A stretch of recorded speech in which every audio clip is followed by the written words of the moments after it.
On est le 11 septembre 2025. Cette vidéo porte sur le pilier numéro 4, l'éducation des enfants.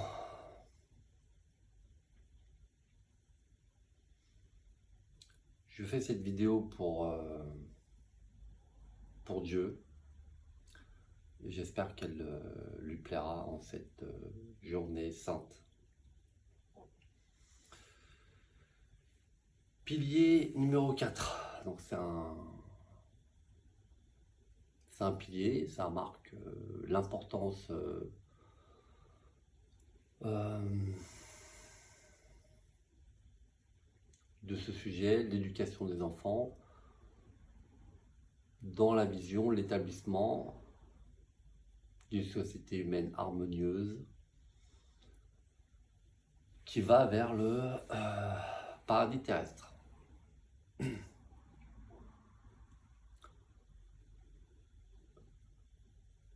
D'abord, le contexte de cette vidéo. On m'a demandé de faire cette vidéo il y a 1 an. Je ne l'ai pas faite parce que j'estimais que je n'étais pas en position de la faire.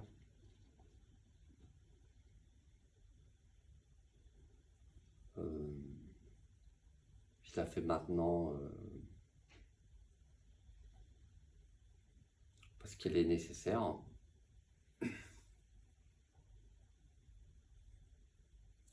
Le contexte, évidemment, le massacre de masse perpétré par le leadership juif en Israël.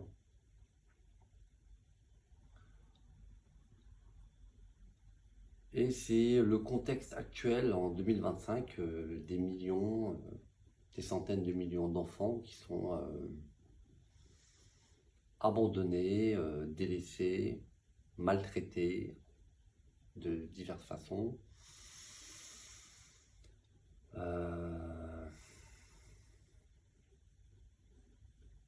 C'est une défaillance grave des leaderships politiques, des leaderships spirituels qui sont plus l'ombre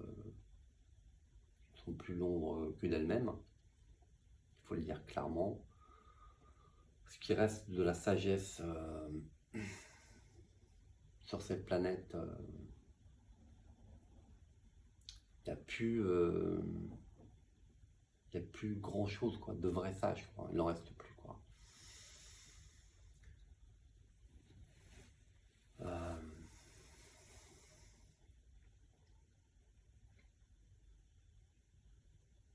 Je sais que cette vidéo va être très peu vue, c'est pas très important. L'important c'est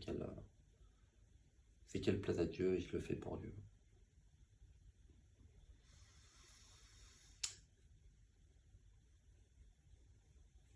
Tout d'abord, comment peut-on aller? Pourquoi l'importance de l'éducation des enfants pour une société harmonieuse et éveillée?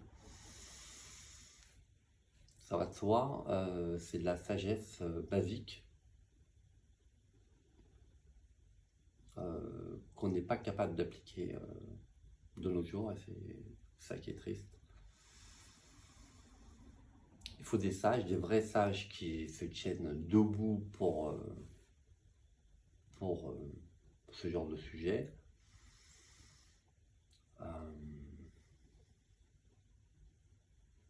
Le point important, c'est pour les gens pour le peu de personnes qui vont le voir, c'est de comprendre que si les leaderships politiques et spirituels sont défaillants, nous au moins, on doit se soucier des enfants et de leur éducation et de leur protection. Et c'est là le plus important.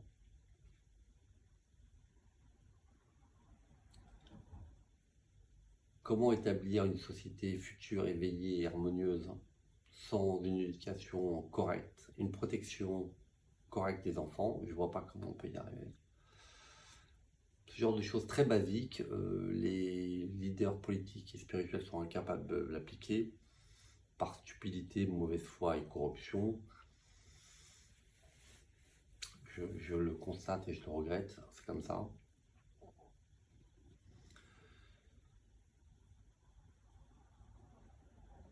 Puisqu'un enfant correctement éduqué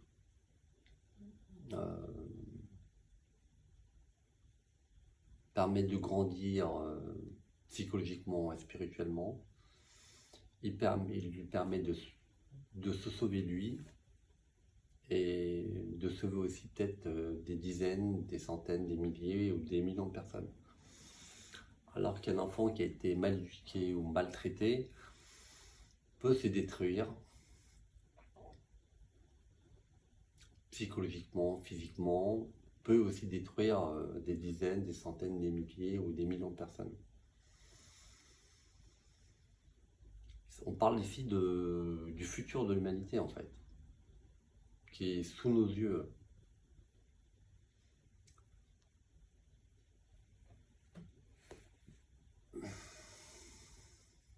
Donc les quelques sages qu'il y a sur cette planète comprendront que c'est une nécessité absolue. Donc la question, c'est quelle éducation porter à ses enfants? Dans le domaine familial, c'est évidemment l'amour, l'attention,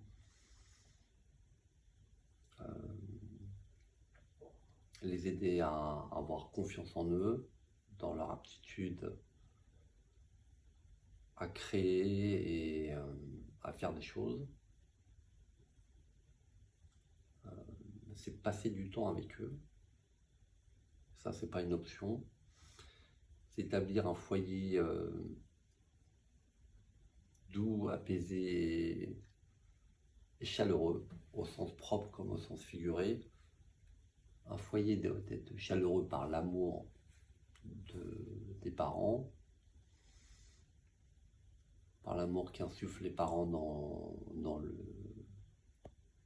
cocon familial, mais je suis littéralement chaleureux.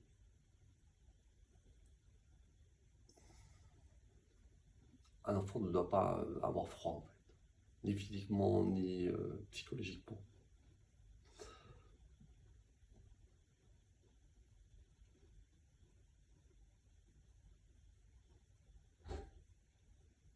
Donc, il y a la base, c'est une éducation séculière, scolaire, donc basique.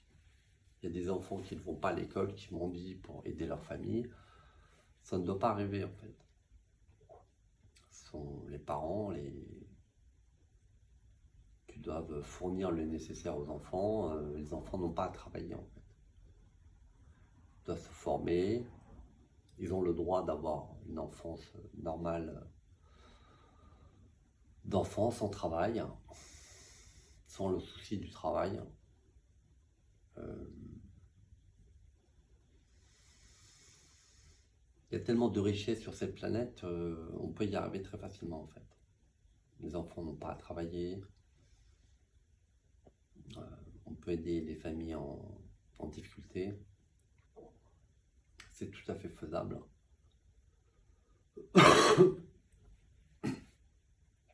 Après, il y a l'éducation morale et spirituelle. La base de la spiritualité, c'est la moralité. Alors, quelle moralité leur enseigne-t-on? Donc, vous pouvez consulter mes autres vidéos à ce sujet, la sagesse, le courage, l'amour, la compassion, la fraternité. Lorsque les enfants grandissent et qu'ils ont atteint l'âge de 10 ans, on peut leur enseigner le souci universel de l'humanité. Il faut qu'ils aient conscience des problèmes, des enjeux économiques, politiques, écologiques. Il faut qu'ils aient conscience des réalités dans ce monde.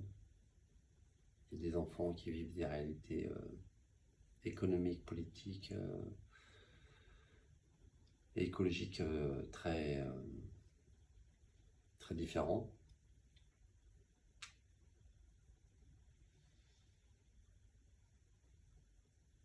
Tous les enfants sont sous la garde et la protection de Dieu.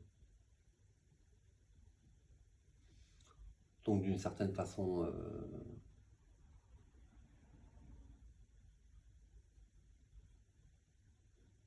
Dieu nous délègue, nous laisse la responsabilité de ça.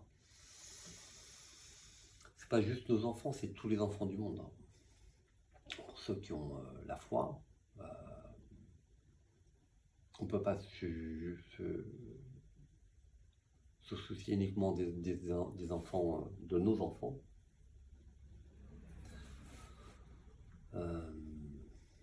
Ou des enfants de notre nation. Notamment dans le judaïsme, il y a un énorme problème à ce sujet. Les juifs se soucient beaucoup des juifs, des enfants juifs, etc.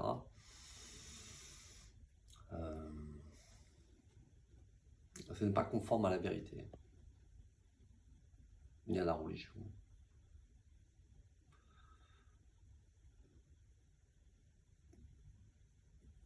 Faire la différence entre les enfants de ces nations et les autres enfants, ce n'est pas la religion en fait. Moi je prétends enseigner la religion et la vérité. Ce n'est pas conforme à la religion de faire la différence entre les enfants.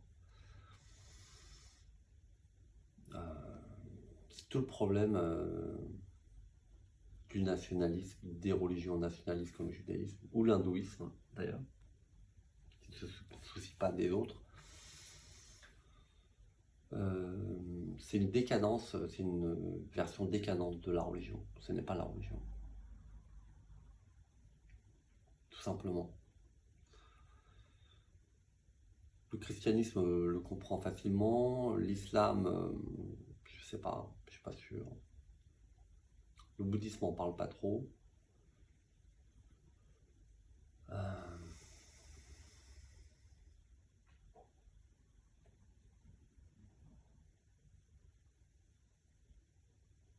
En donnant cette éducation correcte, morale et spirituelle aux enfants, ils vont devenir forts.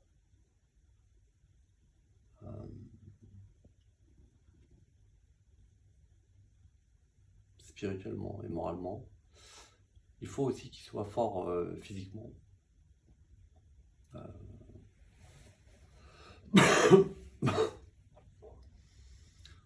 Un enfant ne doit pas être handicapé par le surpoids, par exemple, ou l'obésité.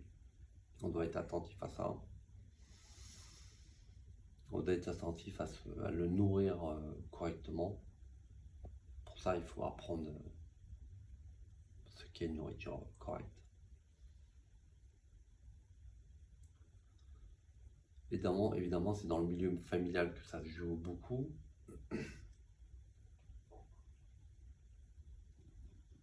Mais il n'y a pas que le milieu familial, il y a le milieu extérieur.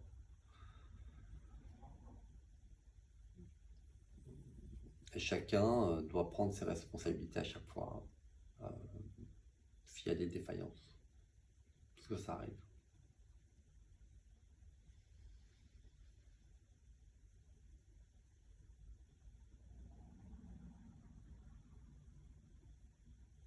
Dieu guide secrètement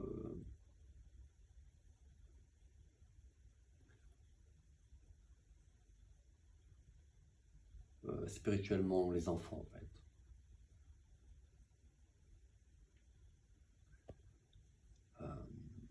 C'est une chose qui est peu connue. Les enfants d'une certaine façon sont sous la garde perpétuelle, spirituelle de Dieu.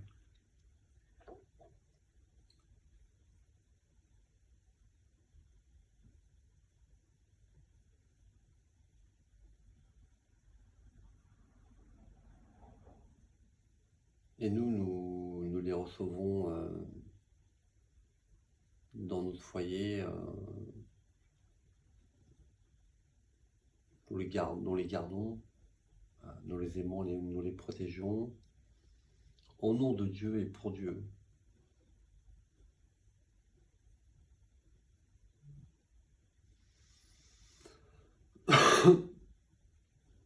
C'est le côté côté saint et sacré de cette mission en fait.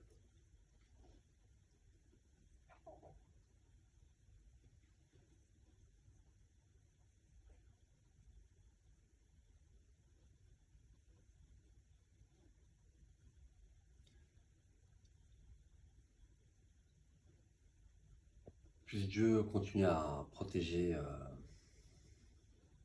les enfants de l'humanité et le futur de l'humanité.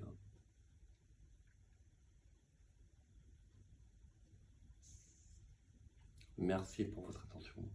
À une prochaine.